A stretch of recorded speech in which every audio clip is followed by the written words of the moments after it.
Hé hé, je vous présente la toute fraîche, toute nouvelle publicité au dos de la préfecture. Afin que ceux qui me suivent, me suivent. Et ça claque ou pas? Les amis, j'ai l'immense plaisir de vous retrouver aujourd'hui pour ce 41e épisode. Et aujourd'hui, hasard du calendrier, véritable coïncidence, car nous nous apprêtons à visiter la préfecture du département numéro 41. Bravo! Bienvenue à Blois, mes amis. Alors, nous voici dans le département du Loir-et-Cher, et qui dit Loir-et-Cher dit entre autres Loire. Le fleuve qui est ici surplombé depuis le XVIIIe siècle par ce beau pont Jacques Gabriel.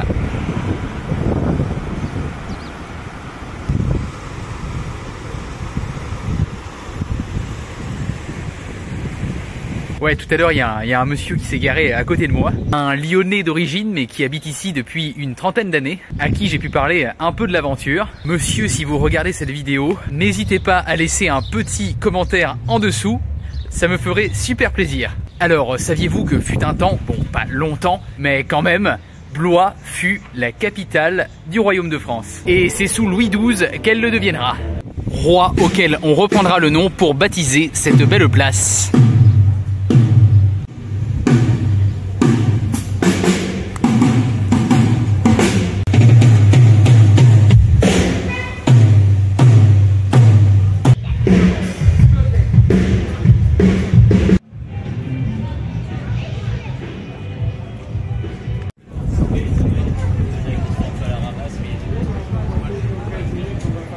Avec ses 120 marches, il s'impose en maître pour relier ville basse et ville haute. Voici l'escalier Denis Papin.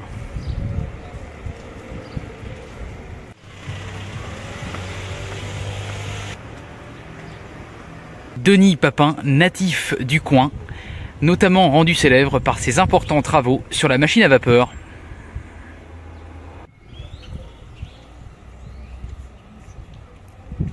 Et nous voici maintenant devant un petit bijou architectural, la maison des acrobates, l'une des plus vieilles bâtisses de la ville.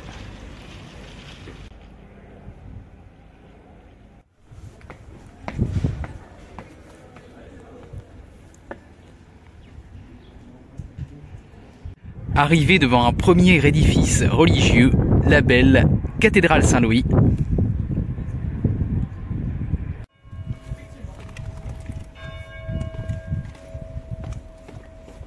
Alors nous voici là devant un bâtiment qui ne cessera de changer de fonction tout au long de l'histoire de la ville. Tour à tour, palais épiscopal, musée, hôpital, jusqu'à qu'il soit décidé, dès 1940, d'y héberger la mairie de Blois. À dire que j'ai fait tout un détour alors que la mairie était juste derrière la cathédrale.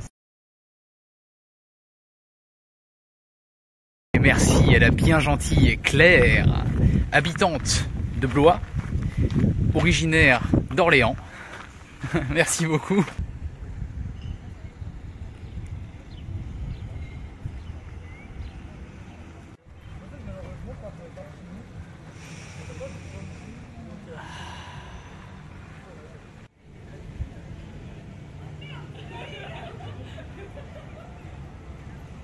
Petit passage au jardin de l'évêché.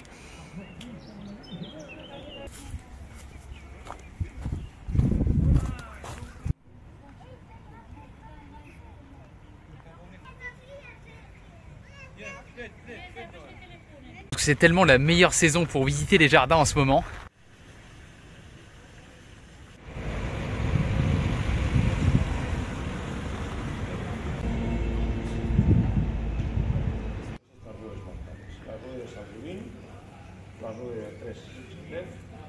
Alors à Blois, on est très riche en vieilles pierres. Hein. Entre les vieux monuments, les hôtels particuliers, franchement on est servi. Hein. Magnifique église Saint-Vincent de Paul.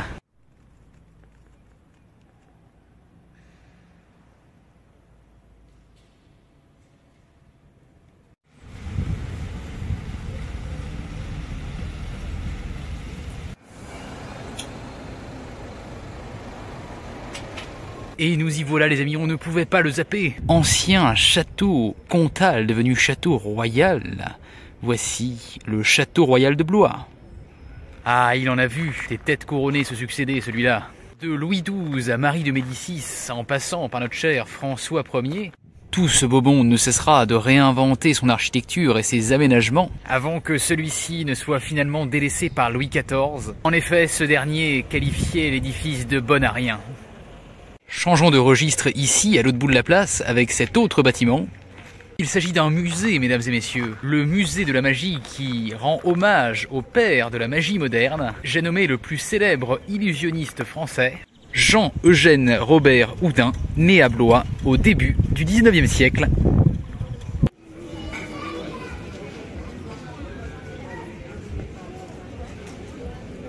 Bon, eh bien mes amis, très intéressante la visite de cette préfecture. À l'heure actuelle, Blois n'est peut-être pas la ville qui fait le plus parler d'elle, mais par le passé, on avait vraiment ici une ville française de première importance, ce qui peut d'ailleurs aujourd'hui lui valoir le surnom de ville royale, tant la monarchie a pu y être attachée. Bon, si ça vous a plu, vous savez ce qu'il vous reste à faire.